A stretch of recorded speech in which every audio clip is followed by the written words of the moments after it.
সভাপতির বক্তব্যে আরিফ মুন বলেন, আপনারা যারা আছেন সকলেই একটা চেষ্টা করছিলেন শাপলাকলিকে কিভাবে করে দিনাজপুর সদর 3 আসনে জিতানোর জন্য। আপনাদের সকলের একটা করে কর্ম পরিকল্পনা ছিল, যেহেতু আপনারা প্রত্যেকে এখানে নেতা নেতৃস্থানীয় লোকজন বসে আছেন।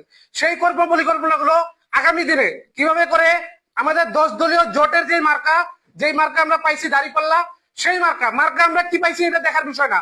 আমাদের যেটা চিন্তা ভাবনা ছিল একজন যোগ্য ব্যক্তিকে এই সদর আসন থেকে সংসদে পাঠানো, আমরা সেইটা শতভাগ পূরণ করতে পারবো বলে মাইনুল আলমকে দেখে আমার মনে হয়েছে।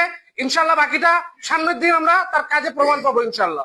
আমরা যখন কথা বলছিলাম, আমরা যখন প্রচার করছিলাম, তখন আমরা বলছি আমার দলের লোক যদি সৎ না হয়, আমার দলের লোক যদি যোগ্য না হয়, তাকে ভোট দিবেন না। সেই জায়গা থেকে আমরা এখনো ওই কথাই বলছি যে আপনারা দেখেন দিনাজপুর সদর 3 আসনে যে লোকগুলো দাঁড়াইছে তার মধ্যে সৎ এবং যোগ্য লোক কোন ব্যক্তি। যদি মাইনুল আলম হয়ে থাকে 12 তারিখ যতক্ষণ পর্যন্ত আমরা তার জয় নিশ্চিত না করবো, কেউ বাড়ি ফিরে যাবো না ইনশাল্লাহ। এখানে যতজন আছেন আপনারা ওয়াদা করেন যে যতক্ষণ মাইনুল আলমের বিজয় নিশ্চিত না করতে পারবেন, ততক্ষণ পর্যন্ত আপনারা যেভাবে করে বিগত দিনে শ্রম দিয়ে, অর্থ দিয়ে, মেধা দিয়ে কাজ করে গেছেন শাপলাকলির জন্য, সেইভাবে করেই মাইনুল আলম ভাইয়ের জন্য ওইভাবে কাজ করবেন। সভা শেষে উপস্থিত নেতারা ঐক্যবদ্ধভাবে কাজ করে জোট প্রার্থীর পক্ষে সক্রিয় থাকার অঙ্গীকার করেন। News desk, creative Dinajpur.